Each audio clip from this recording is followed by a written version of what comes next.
आज आपण बनवणार आहोत काहीतरी हेल्दी आणि झटपट होणारं असं एकदम चविष्ट असं फलाफल रॅप। सर्वात आधी मी मिक्सरच्या भांड्यामध्ये 2 कप भिजवलेले छोले घेतले आहेत। साधारणतः 7 ते 8 तास आपण हे छोले पाण्यात भिजवले आहेत। आता यामध्ये मी 1 बारीक चिरलेला कांदा, 6-8 लसणाच्या पाकळ्या, 3-4 बारीक चिरलेल्या हिरव्या मिरच्या, 1 चमचा मीठ, 1 चमचा लिंबूचा रस, 1 चमचा जीरा पावडर, 1 चमचा धनिया पावडर, पाव चमचा काळी मिरी, पाव चमचा बेकिंग सोडा, अर्धा कप पार्सले, अर्धा कप कोथिंबीर, हे सर्व आपण मिक्सरमधनं जाडसर असं वाटून घेणार आहोत। आता हे वाटलेलं मिश्रण आपण एका भांड्यात काढून घेऊ। हे मिश्रण आपल्याला फार घट्टही नाही आणि फार पातळही नाही असं बारीक करायचं आहे। आता याची आपण छोटे छोटे अशी टिक्की तयार करून घेऊ। आता आपली टिक्की तयार आहे। याप्रमाणेच आपण सर्व टिक्की आता तयार करून घेऊ। साधारणतः या मिश्रणापासून 7 टिक्क्या तयार होतात। आता आपण या सर्व टिक्क्या तयार करून घेतल्या आहेत। आता याला आपण तळून घेऊ।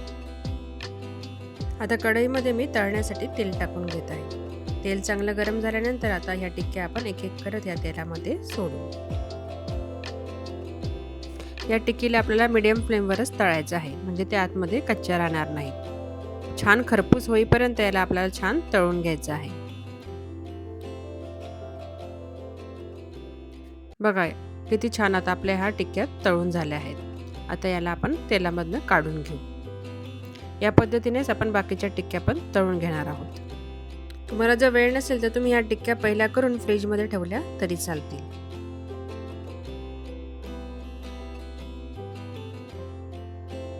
आता रॅपला लावण्यासाठी आपण एक सॉस तयार करू। त्यासाठी मी 1 चमचा मेयोनीज घेतला आहे। त्यामध्ये मी अर्धा चमचा तहिनी टाकत आहे। तहिनीची रेसिपी मी डिस्क्रिप्शनमध्ये देत आहे, तिथे तुम्ही चेक करू शकता। त्यामध्ये 1 चमचा लिंबूचा रस, 1 चमचा पार्सले, चवीपुरता मीठ, हे सर्व टाकून आता आपण याला छान मिक्स करून घेऊ। हे थोडं घट्ट आहे, त्यामुळे मी यामध्ये थोडं 2 चमचे पाणी टाकत आहे। आता याला आपण छान मिक्स करून घेऊ। बघा किती छान सॉस तयार झाला आहे। आता मी इथे चपाती घेतली आहे। आता या चपातीवर मी सर्वात आधी 1 चमचा चिली सॉस लावून घेत आहे आणि तो सगळीकडे छान पसरून घेतला आहे। आता त्यावर मी 1 चमचा हमस टाकत आहे। हमसची रेसिपी मी डिस्क्रिप्शनमध्ये दिली आहे। आणि यावर आता मी इथं 2 टिक्की घेतल्या आहेत आणि त्या छान अशा फोडून घेऊ।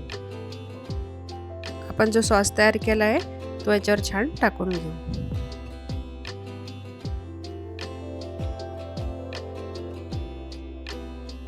त्यानंतर मी उभी बारीक चिरलेली पत्ताकोबी टाकून घेत आहे।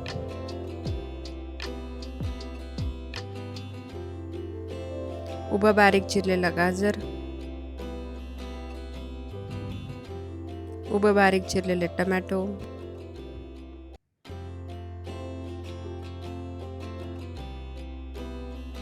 उभा बारीक चिरलेला कांदा आणि जॅलोपिनोचे स्लाइस टाकून घेत आहे। त्यानंतर सगळ्यात शेवटी आपण या पद्धतीने याला छान फोल्ड करून घेणार आहोत।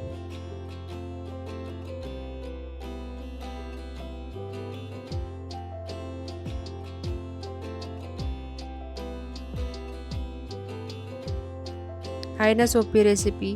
ही रेसिपी तुम्ही नक्की ट्राय करून बघा। रेसिपी आवडली असेल तर लाईक करा, शेअर करा आणि कमेंट करा।